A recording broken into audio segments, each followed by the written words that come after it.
आज की कहानी है। बहू आज गुरुवार है, तुमने बाल क्यों धोए। चलो दोस्तों कहानी को शुरू करते हैं। नए घर में नए मॉल में रमने की पूरी कोशिश कर रही थी रूबी। जैसे हर नई बहू हर कोशिश करती है अपने ससुराल में सबको खुश रखने की, वैसे ही रूबी ने कोई कसर नहीं छोड़ी। अच्छे से सबके साथ पेश आना, बात करना, घर का काम बहुत ही सलीके से करना और सबको बहुत मान सम्मान देना। वैसे तो परिवार में सास ससुर पति और कुंवारी ननंद सब बहुत अच्छे थे और रूबी के साथ बहुत अच्छा व्यवहार भी किया करते थे। लेकिन रूबी की छोटी सी बात पर सास रेखा जी बड़ा बवाल कर देती थी और वो थी एकादशी, गुरुवार और अमावस्या को उसका बाल धोना। शादी को अभी 10 दिन ही हुए थे और रूबी को अपने पति के साथ सासी सास के घर न्योते पर जाना था, तो उसने ना वार देखा ना तिथि, बाल धो लिए। रूबी को गले बालों में देख रेखा जी तिल मिला गई और कहने लगी, बहू आज एकादशी है और तुमने एकादशी को बाल धो लिए। हमारे धर्म में एकादशी को बाल धोना वर्जित होता है, पता नहीं क्या तुम्हें इतना भी नहीं बताया तुम्हारी माँ ने। पढ़ी लिखी हो, नौकरी करती हो तो क्या हमारी धर्म से जुड़े नियमों को नहीं मानोगी। सासू जी के मुख से ऐसी बातें सुनकर रूबी ने कुछ नहीं बोला, बस इतना ही कहा, मुझे पता नहीं था मम्मी जी, आगे से ध्यान रखूंगी।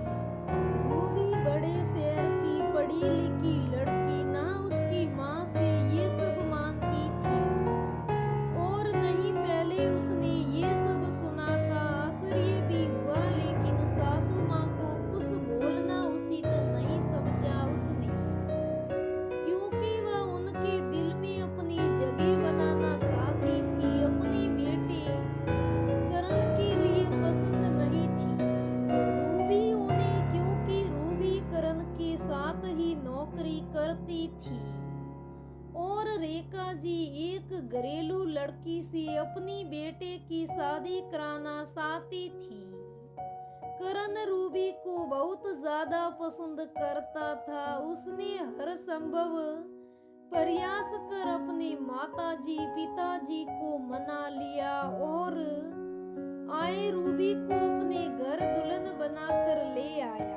रूबी जानती थी करण ने बहुत संघर्ष किया है उनकी शादी के लिए और उसे पूरा विश्वास भी था कि रूबी से बेहतर जीवन साथी कोई और नहीं हो सकता उसके लिए, और वह उसके अरमानों पर खरी उतरेगी और पूरी कोशिश करेगी सासू जी के दिल में अपनी जगह बनाने की। घर के काम से लेकर अपने स्वयं के सबके साथ व्यवहार तक सब कुछ बहुत अच्छे से कर रही थी रूबी। लेकिन ये बाल धोने वाली बात पर सासू जी नाराज हो ही जाती थी। अब उन्हें कैसे समझाए कि उसे नहीं विश्वास इन सब बातों पर, वह नहीं मानती इस तरह के अंधविश्वास को। सास रेखा जी की खुशी के लिए रूबी ने पूरी कोशिश की कि वह बाल धोने से पहले तिथि और वार देख लिया करे, लेकिन हर बार वह ताने सुनने से वाज नहीं आती। कभी एकादशी, कभी गुरुवार, कभी शनिवार तो कभी अमावस्या। रूबी को डांट सुनने को मिल ही जाती थी और साथ में ये भी कि माँ ने कुछ नहीं बताया है, अब कैसे कहे कि माँ तो खुद नहीं मानती इन सब बातों को। 2 महीने बाद रूबी ने अपना ऑफिस ज्वाइन कर लिया और घर की जिम्मेदारी और ऑफिस के काम काज में वह इस कदर व्यस्त हो गई कि अब उसे ना तीती का ध्यान रहता और न ही वार का। और फिर सुनने पड़ते थे सासू माँ के ताने। सासू जी के तानों से परेशान रूबी ने एक दिन कह ही दिया, मम्मी जी मैं इन सब ढकोसलों को नहीं मानती। वार और तीती का हमारे बाल से क्या संबंध है। मैं आपको खुश करने की कोशिश में मान रही थी ये सब, लेकिन मुझे समझ आ गया है ना मैं ये सब उम्र भर निभा पाऊंगी और नहीं आपको खुश रख पाऊंगी।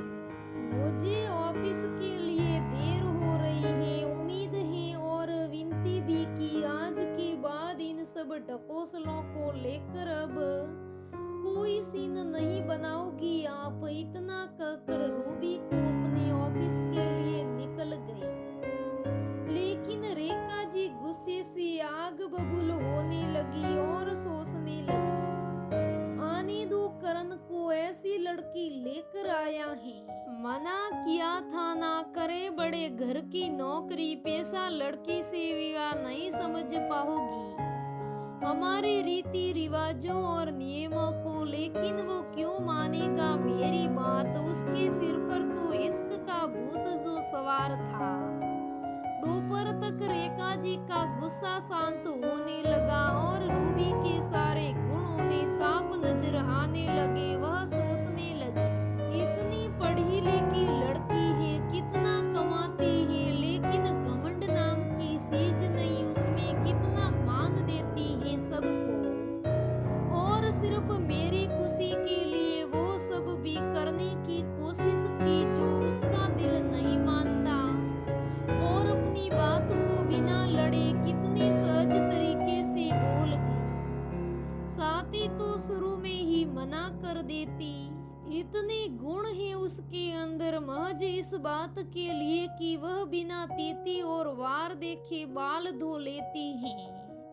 मैं अपनी बहू से नहीं लड़ूंगी, अपने परिवार में कलह पैदा नहीं करूंगी। जैसे रेखा जी रूबी के अब तक के सफर को याद कर रही थी, वैसे उनकी नाराजगी शांत होती जा रही थी और एक मुस्कुराहट उनके चेहरे पर आती जा रही थी। रूबी ने अब उनके दिल में जगह जो बना ली थी।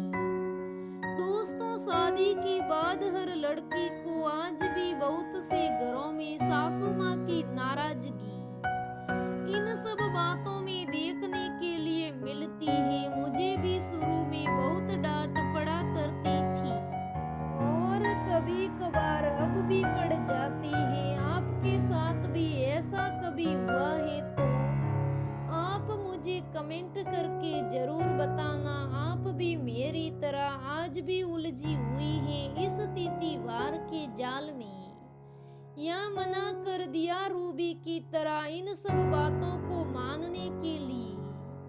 आप क्या करती हैं क्या नहीं, मुझे जरूर बताइएगा। दोस्तों, ये आज की कहानी कैसी लगी मुझे कमेंट करके जरूर बताइएगा। धन्यवाद दोस्तों, फिर मिलेंगे अगले वीडियो में।